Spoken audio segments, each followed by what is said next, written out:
electroforesis. ¿Alguno de ustedes, mi estimado, investigó algo o tiene alguna idea? La electroforesis es una técnica para la separación de moléculas según la movilidad de estas en un campo eléctrico. Separa los diferentes elementos que componen una mezcla compleja en función de la carga eléctrica de los mismos. La primera electroforesis fue realizada por Arnett y Celius en 1937. Migración electroforética. Es la movilidad de la molécula por unidad de campo eléctrico, que viene dada por la movilidad molecular, que depende de la carga de la partícula, que a su vez depende del pH del medio en el que se encuentra. Por esta razón es necesario indicar el electrolito o el pH utilizado para determinar la movilidad. Bueno, muy bien, pero siento que te falta algo. ¿Alguna más de ustedes investigó algo? ¿Ustedes, caballero, no investigó? Nada. ¿Ustedes qué opinan? En el principio podemos determinar unos simples factores que intervienen, como son el movimiento de una partícula cargada en el seno de un campo eléctrico. Esto se subdivide en dos características: partículas cargadas positivamente, que es el denominado catión, migran hacia el polo negativo, que sería el cátodo. Partículas cargadas negativamente, anión, que migrarían hacia el polo positivo, denominado ánodo.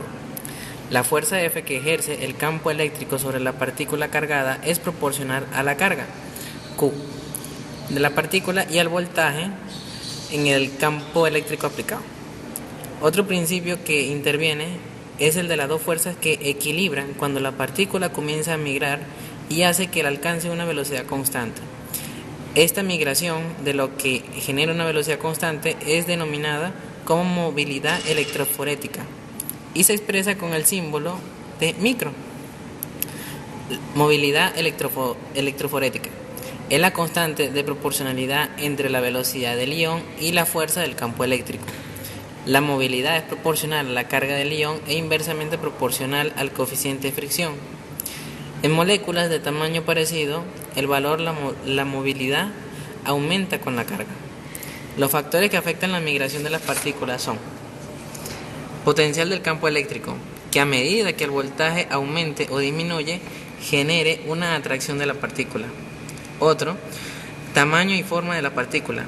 Se refiere a la partícula con su variación en el tamaño, y si es mayor sería más pesada y si no sería inversamente proporcional, por lo que sería, si a menos tamaño, sería mucho más sencillo de arrastrar. El efecto del pH tampón. Depende de su nivel de acidez o basicidad que posea la placa sumergida en el buffer. Nos propicia a que se coloque neutro dicha placa a fin de garantizar el desplazamiento de las partículas por toda la región de la placa.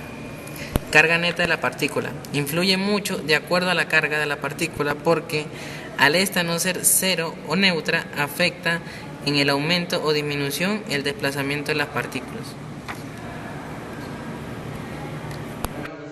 ¿Vamos a pasar? Sí, adelante. Pero usted llega tarde, dígame cuáles son los procedimientos para realizar la electroforesis. Realización de la electroforesis.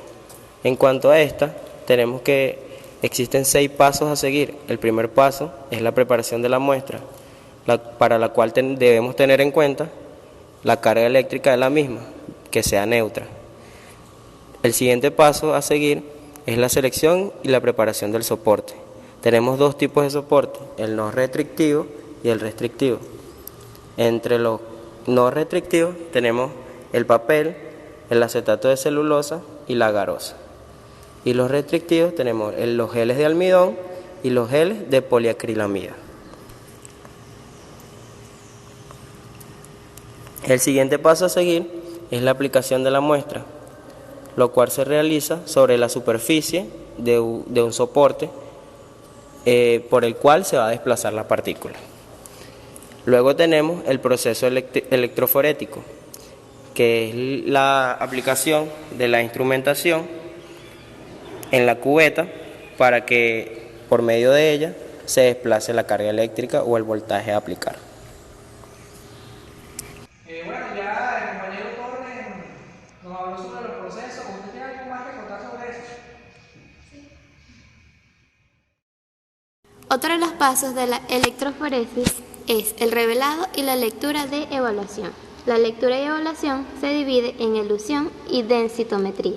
La elusión se obtiene una solución coloreada que se cuantifica espectrofotométricamente y la densitometría es la lectura directa de la tira que presenta las zonas separadas mediante el uso de un fotodensitómetro.